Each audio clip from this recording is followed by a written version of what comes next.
As one of the most formidable locomotive classes ever to operate on British metals, the Class 50s, for over 30 years, were the power behind a variety of main lines across the UK, beginning their careers on the top-line expresses of the London Midland region, before ending their lives on the often neglected West of England main line, although even today, this flexible and powerful series of machines still find regular revenue-earning work on all manner of freight and passenger operations.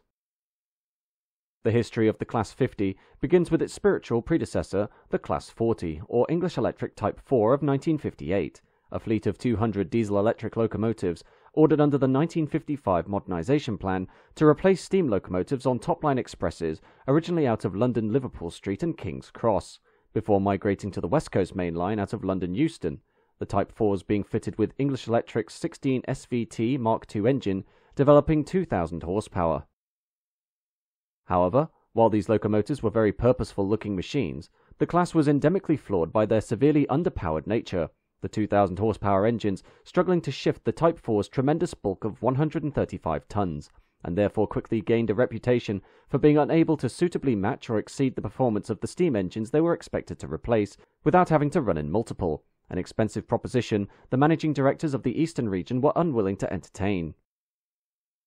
Therefore, the British Transport Commission, or BTC, required that English Electric provide instead a lightweight Type 4 locomotive to replace the originals, and thus began development of a brand new prototype which would weigh 107 tons and be capable of matching their 90-mile-an-hour top speed, resulting in the creation of Development Prototype No. 2, or DP2, an engine which, ostensibly, took the appearance of the much more powerful Type 5 Deltic locomotives entering service on the East Coast main line out of King's Cross.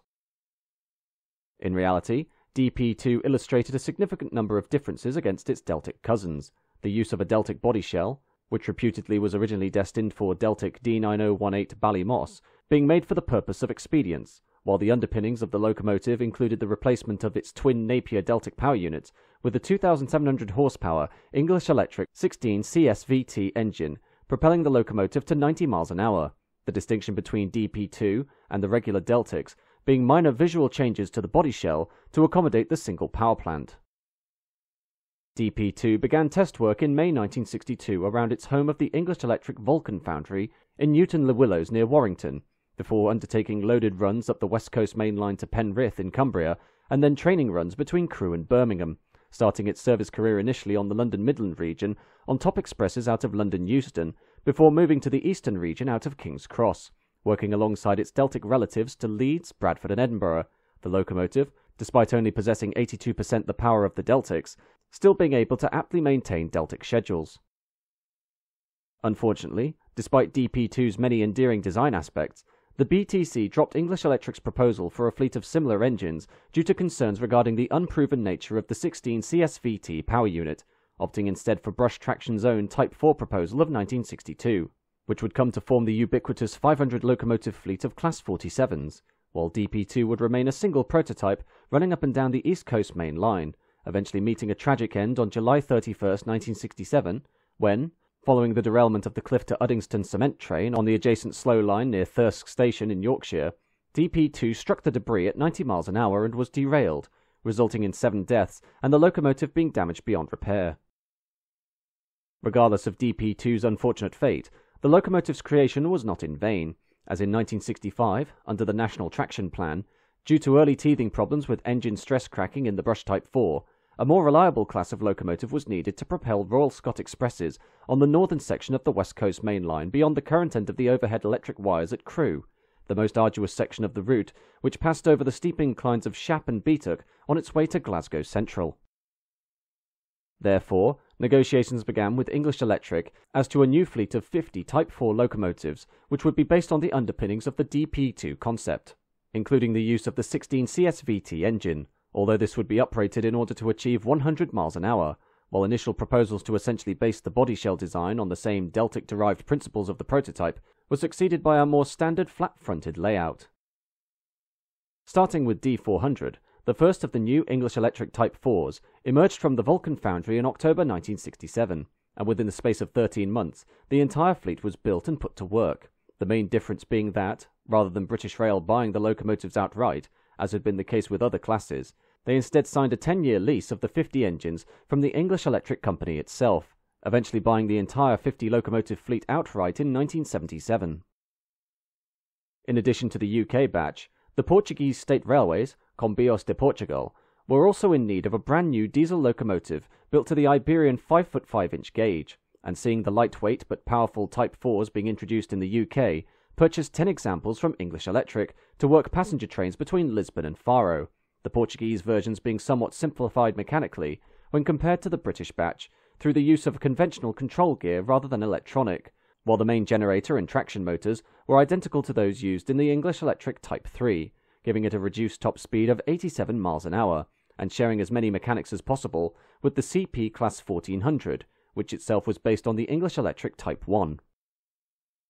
Upon their introduction in 1967, Type 4s were immediately put to work on Royal Scots Expresses north of Crewe to Preston, Lancaster, Carlisle, Glasgow Central and Perth, taking over duties from the early AC Electric AL1s to AL6s, which would bring the trains to and from London Euston to the south, the trains operating 34 diagrams per day north of Crewe, which, from May 1970, included 8 diagrams being double-headed by Type 4s in order to meet a demanded 6-hour schedule from London Euston to Glasgow Central, although as this wasn't the original intention of the class, with only 2 of the original locomotives being fitted as built with multi-working capabilities, the rest of the class had to be modified accordingly to allow for double-headed working.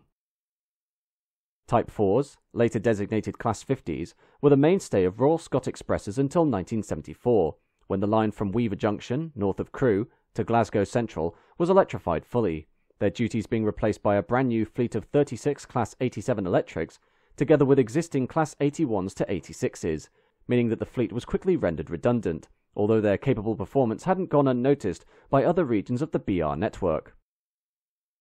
Instead, in 1972, as the London Midland region prepared to hand over express services from diesel to electric, they were gradually transferred en masse to the Western region over the next 4 years to work passenger trains out of London Paddington, the goal of introducing the Class 50s being to standardise the overall fleet of diesels within BR's expansive arsenal to diesel-electric transmission, starting the replacement of the charismatic but non-standard diesel hydraulic locomotives that had once been the pride of the Western region.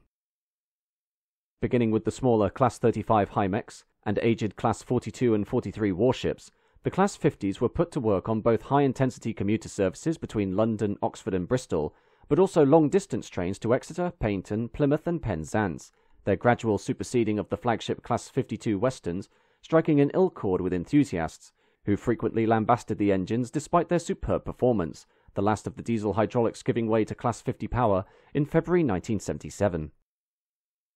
Despite their poor reputation among train enthusiasts, the Class 50s were revolutionary for the Western region, and upon their arrival restarted a long-dormant convention of naming locomotives, which had been largely abandoned following the end of steam in 1968, the first of the Class 50s to be named being 50035 in January 1978, which was christened Ark Royal in honour of the audacious class aircraft carrier, and thereby starting a naval theme among the fleet, which would include such classic monikers as Ajax, Achilles, Royal Oak, Dauntless and Indomitable.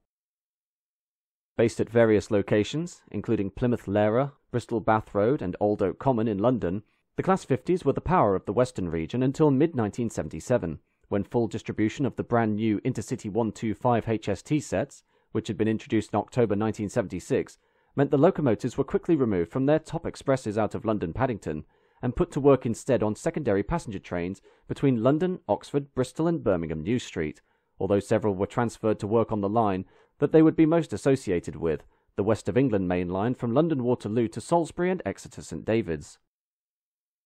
However, as the fleet passed 10 years of age, the complex nature of the Class 50s meant they regularly suffered reliability problems, requiring a full refurbishment program to be undertaken between 1979 and 1984 at Doncaster Works, which included simplifying the complex electronics and removing redundant features such as slow-speed control and retrostatic braking, while also modifying the air intake fan arrangement and updating the external appearance to include high-intensity headlights, the refurbishment of the fleet giving rise to the adoption of the modified BR corporate blue livery known as Large Logo Blue, which had been gradually introduced across the BR fleet since around 1978. As HSTs now dominated Western region expresses, the Class 50s maintenance was relegated to 2 depots at Plymouth Lara and Old Oak Common, while with the formation of the Network South East sector in 1986, the West of England Main Line, together with commuter services out of London Paddington, fell under the auspices of this new division, the Class 50s receiving the stylish NSE red, white and blue livery alongside matching Mark I and Mark II coaching stock.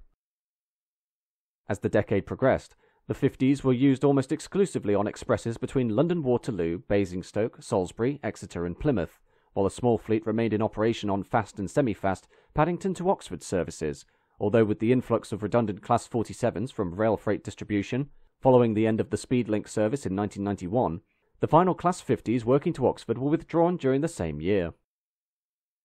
In 1987, as it became apparent that the days of the Class 50s on passenger workings were nearing their end, consideration was given to the possibility of re-gearing the locomotives for freight use, resulting in the final member of the class to be built, 50049 Defiance, being refurbished with modified lower gear bogies from the Class 37 and outshopped in the new trainload grey livery with rail freight general decals, the refreshed unit being renumbered to 50149 to denote its altered running gear.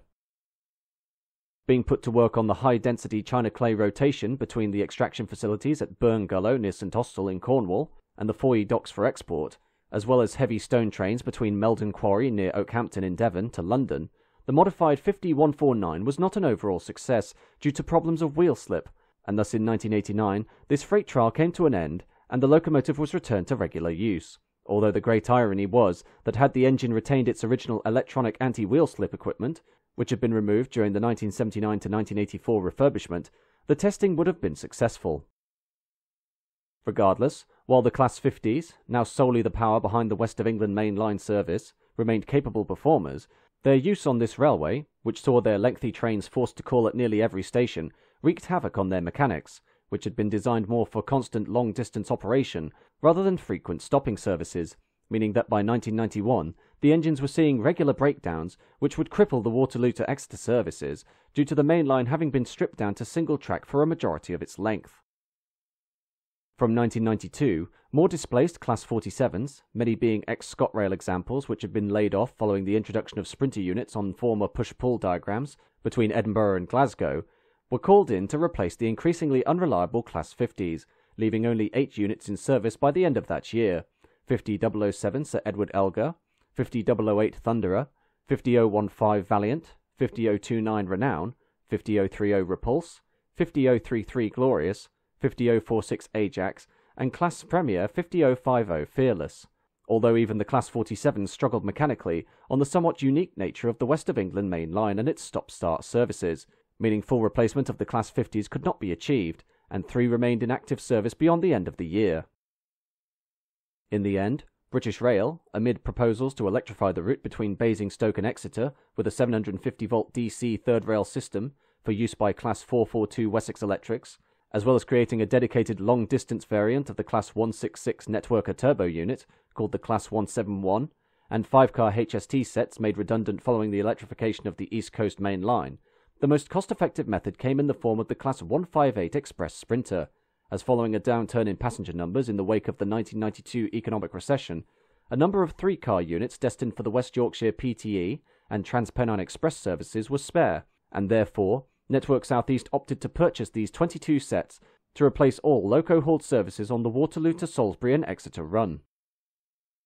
Refurbished at Rosyth Works in Scotland, Class 159s entered service on March 2, 1993, although by this time the remaining 3 Class 50s were retained largely to work rail tours and the occasional passenger service, before final withdrawal came on March 26, 1994, the last units, 50007 and 50050, working the final use of Class 50s under British Rail as the 50 Terminator rail tour between London Waterloo and Penzance before returning to London Paddington, bringing down the curtain on 27 years of faithful and varied service.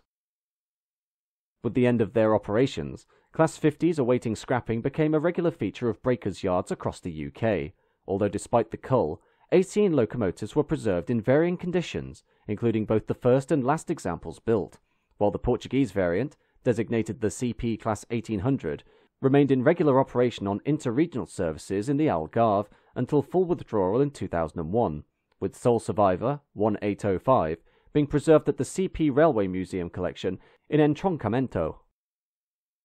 In a remarkable turnaround from their days of being scorned for replacing the much-loved diesel hydraulics, The Class 50s are now among the most popular preserved diesel locomotives in the UK, being regular performers on a variety of heritage lines across the nation, with only 6 of the 18 currently non-operational. The flexible and powerful nature of these machines working strongly in their favour, as since their withdrawal in 1994, 5 are now mainline certified and see revenue-earning work on spot hire with GBRF, proving to be useful allies on a variety of passenger, freight and departmental roles. Overall, the Class 50s, from their initial unwelcome perception on the Western region, proved through their lightweight but sturdy design that they could indeed deliver the power where necessary, and ended their days in mainline operation, despite their increasingly forlorn nature, as staples of the British rail network, continuing to illustrate their superb performance even 54 years after they first emerged from the Vulcan foundry.